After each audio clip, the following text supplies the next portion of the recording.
कुटुंब प्रबोधन.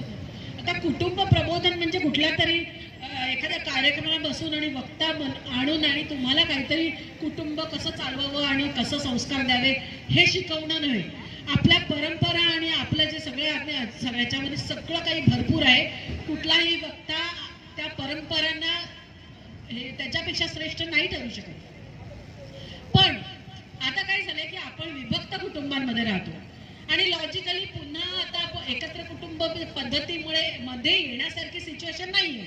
कारण शहरांमध्ये राहणाऱ्या लोकांना अनेक प्रॉब्लेम असतात. जागा छोटी असते, सगळे नोकरी करणारे असतात, बरेचसे प्रॉब्लेम असतात. आपण ते रिव्हर्स नाही करू शकत. पण मग आपण ते रिव्हर्स नाही करू शकत तर आपण काय करू शकतो? 4 भावंड आहेत. आताच्या काळात 4 नसतात. मी उदाहरण देण्यासाठी करते कारण भविष्यातले लोक 4 भावंड असणार आहेत ह्याची मला पूर्ण खात्री आहे. मी माझ्या मुलाला सांगितलं, बाबा 4 मुलं हवी आहेत आपल्याला, सरकारी नोकरी नको आहे. तर 4 भावंड आहेत. 4 भावंड 4 वेगवेगळ्या घरात राहत आहेत.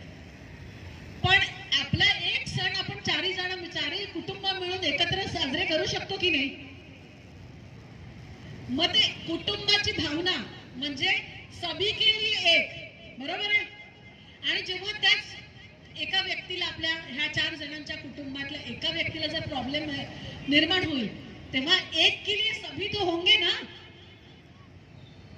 म्हणून कुटुंब जरी वेगळे वेगळे राहत असले तरी आपण मनाने एक असायला पाहिजे.